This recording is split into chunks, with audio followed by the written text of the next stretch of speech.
É uma satisfação muito grande, né? Participar aqui mais uma vez do Grupo FRG, obrigado pelo convite, a BGD, né, que nos traz a oportunidade de conhecimento.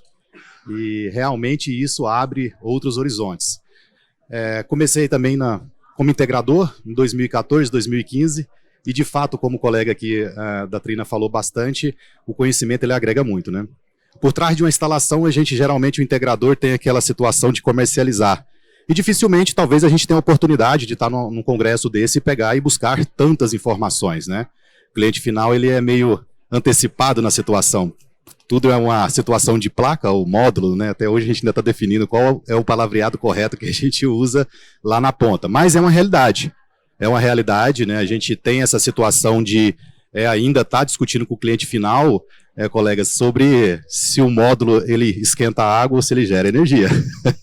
De lá, então, falar de tantas questões técnicas e científicas aqui que os fabricantes preparam e nos traz essa novidade, né? Então, a gente falou aqui de eficiência, falou de qualidade, falou de nanotecnologia, né? Abordou pontos que, de fato, traz um conhecimento que a gente pode agregar, um técnico comercial lá na ponta, né, com os integradores, usando isso como uma forma de diferenciar, né? Ótimas tecnologias que a gente pode transformar em ótimas abordagens comerciais.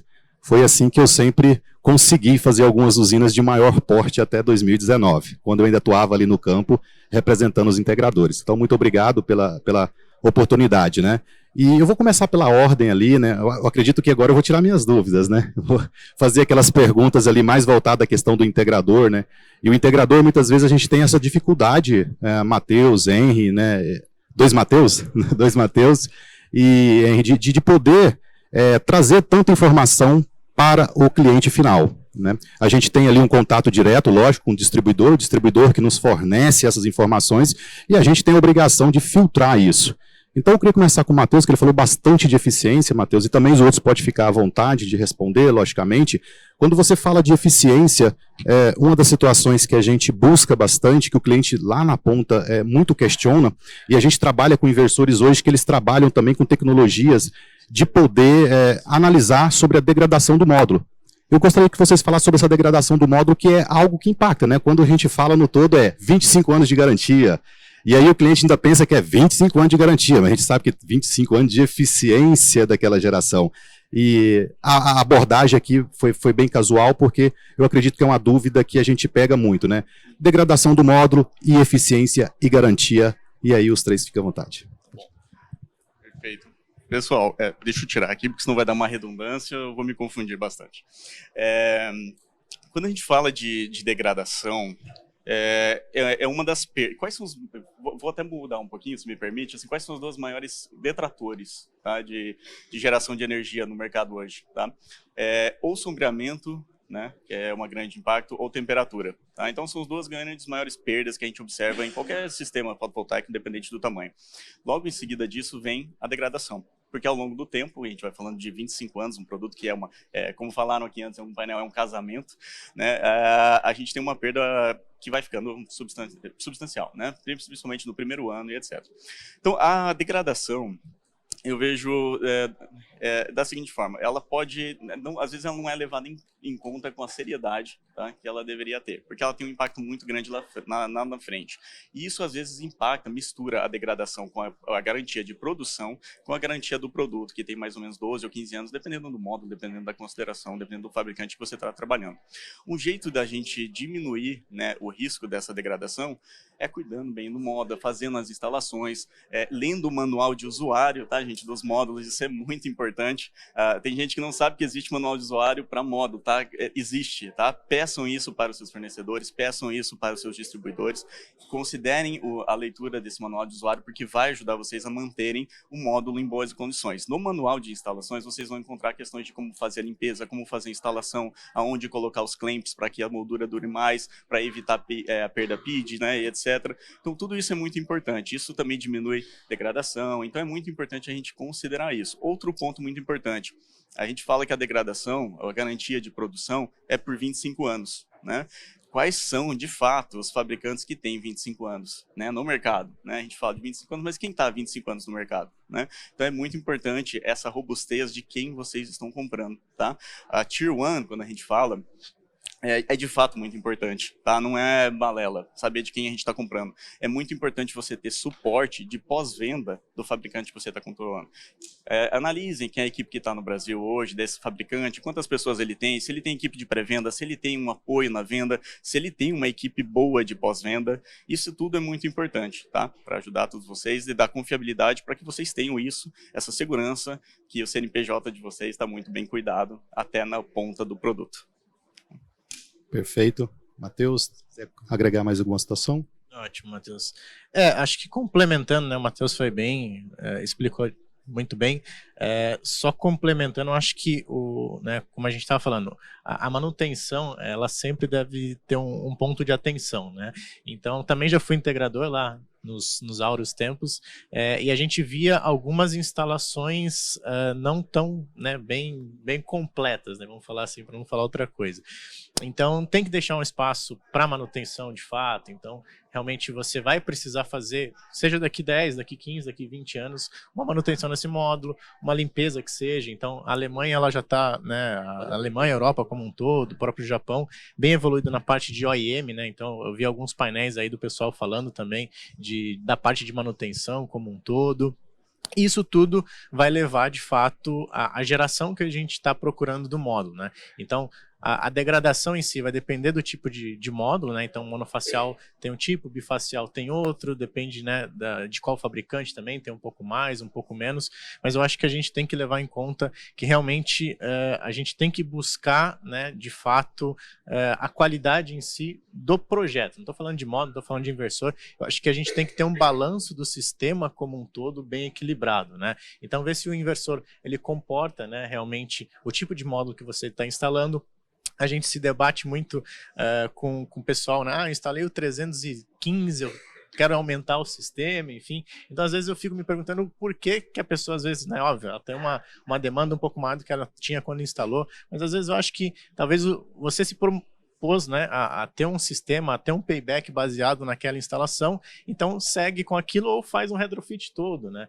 Então a gente vê que cada vez mais o módulo ele vem evoluindo, né? Então, como o Matheus falou, no começo era 260, né? Eu cheguei a instalar sistema de painel de 260, meio K, né? Um projeto de meio K, 2 módulos ali, e agora a gente está falando na casa de 600, 700 watts. Então é uma tendência, né, de evolução do próprio produto, assim como o próprio mercado, né? Então a gente tem que estar sempre ligado na parte de garantia, acho que é o principal, porque, né, de fato a gente precisa de um pós-vendas, né, de um after sales ali para estar, né, dando essa garantia, porque senão vira meramente um marketing, né? Se a empresa não tiver daqui 20 anos para cumprir essa garantia, então não valeu de nada a gente está tentando buscar essa garantia. E como o Matheus falou, dá uma lida, né, nos materiais do próprio fabricante, o distribuidor sempre vai ter à mão, né? É importante também selecionar bons distribuidores aí, né? A gente vê que cada vez mais surgem novos distribuidores. Acho que uma última conta aí que eu ouvi, a gente tinha por volta de 200, né, distribuidores, então é bastante coisa. Então, tomem cuidado realmente com quem vocês vão aportar, né? Como o Matheus falou, em quem vocês vão confiar o teu CNPJ. Acho que essa premissa é muito importante, buscando qualidade, obviamente. A gente tenta sempre alinhar o preço também, né? O custo-benefício é sempre muito importante, mas tá linkado realmente com marcas, né? Com empresas, seja o fabricante, seja o distribuidor e até o próprio integrador, né? Quando a gente fala de cliente final, você tem que fazer uma pesquisa, né? Hoje o Google está aí para ajudar todo mundo, né? Nessa parte, então a gente pode ver tanto coisas boas quanto coisas não tão boas, que tem bastante que a gente recebe até no próprio WhatsApp, né? Então realmente fazer esse trabalhinho é um pouco mais difícil, né? Mas como a gente falou, é um casamento, né? Acho que tem casamentos que nem duram tanto quanto um projeto fotovoltaico, mas de fato a gente tem que buscar sempre essa melhoria contínua. Professor Henry?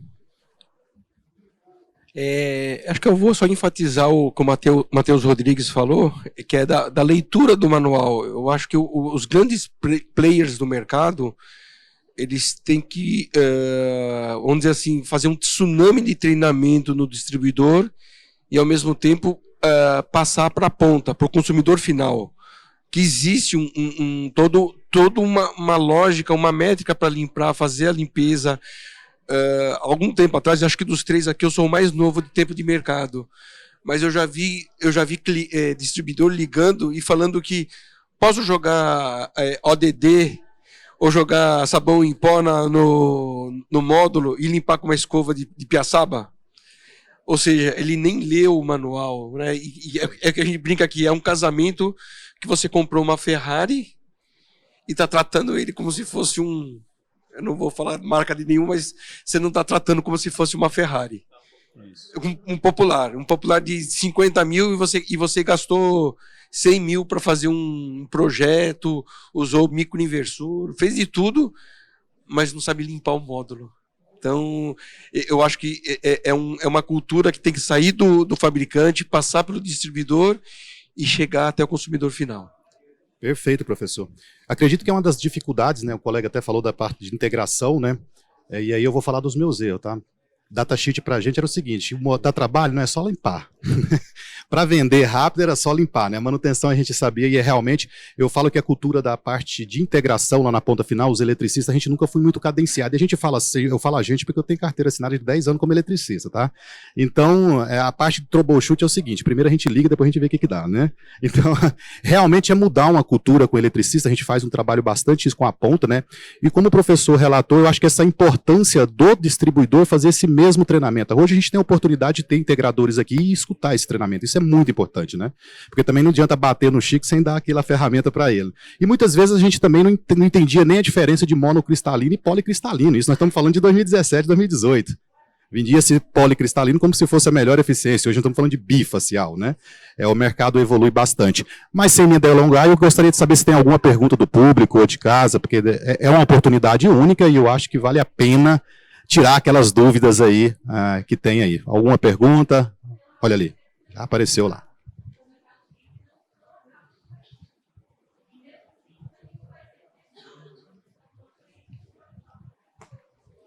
Tudo bem? Para variar um pouco, o meu nome é Matheus também, então é coincidência, né? Chutar uma moita, sai uns 5 correndo, né? Da mesma geração.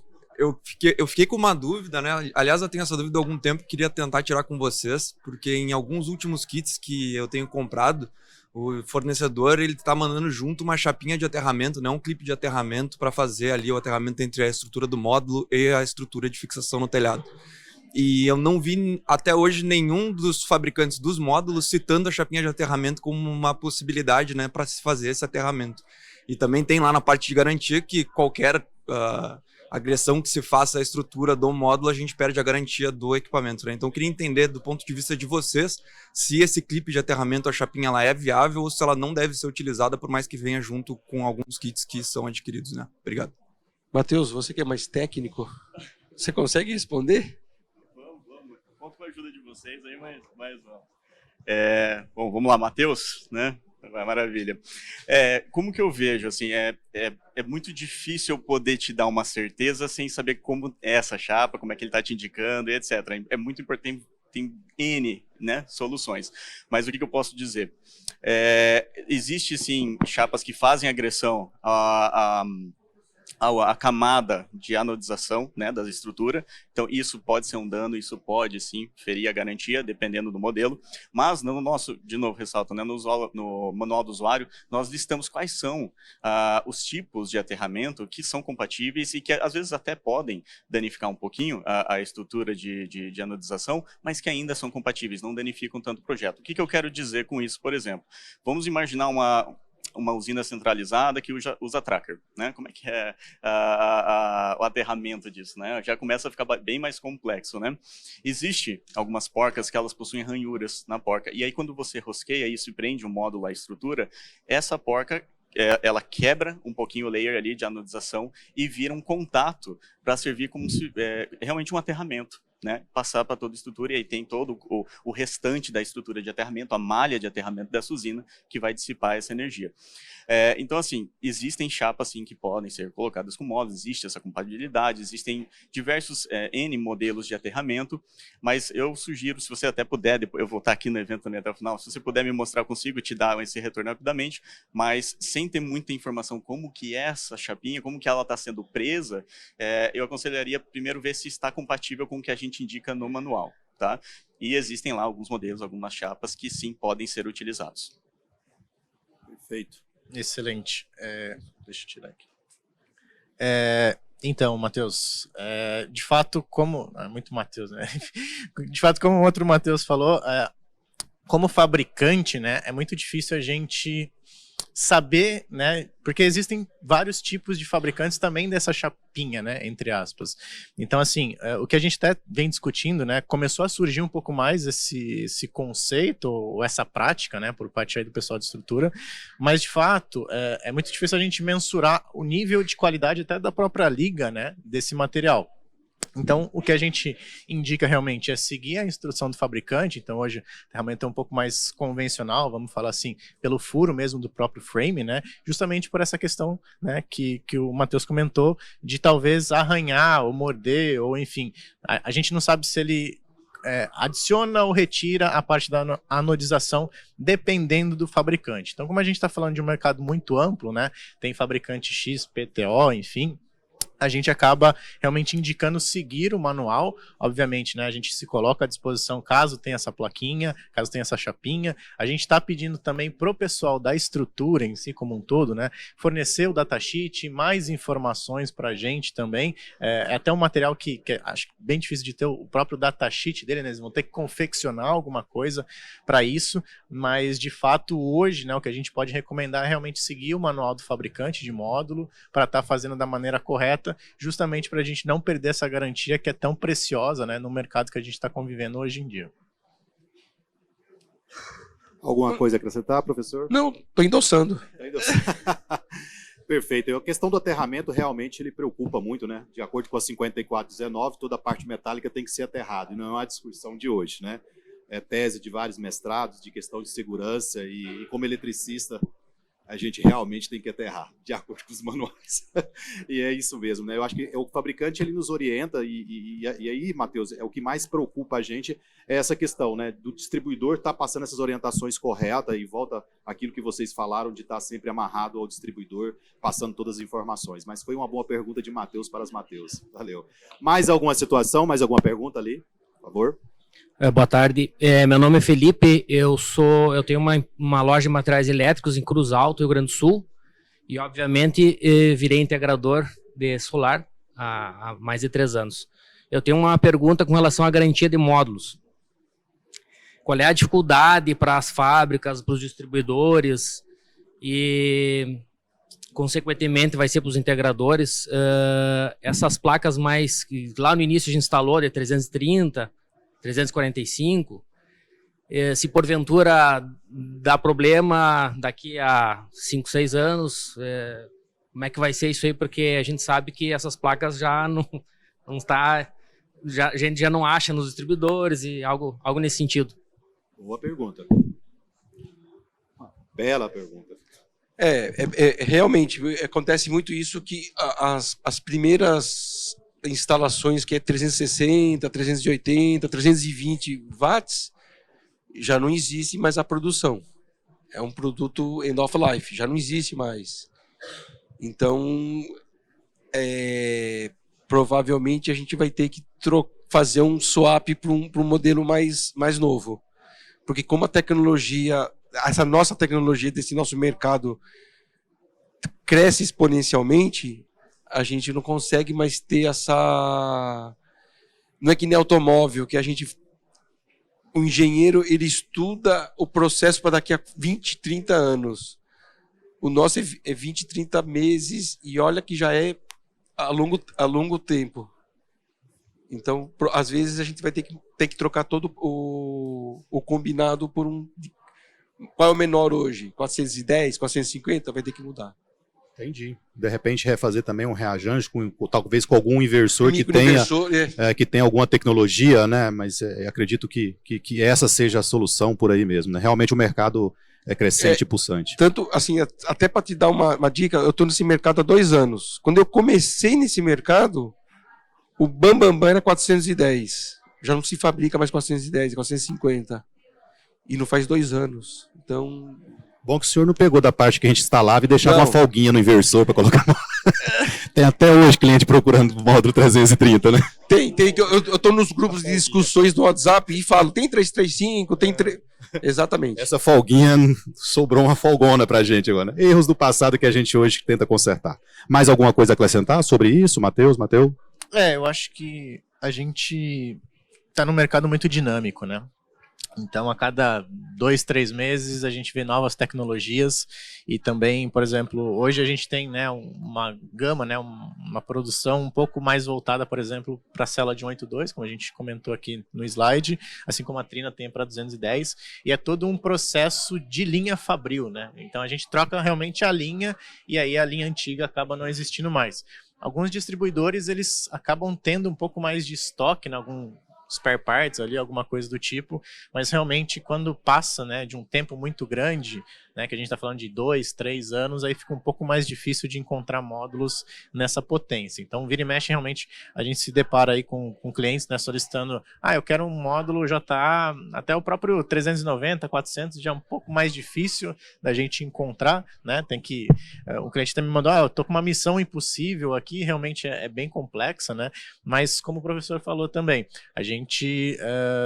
né, com a evolução, né, tanto da parte de módulos quanto de inversores, acho que a gente vai encontrar um equilíbrio ou propriamente fazer um retrofit, né, desse sistema depois, com o passar do tempo, e aí sim a gente vai se readequando com cada processo.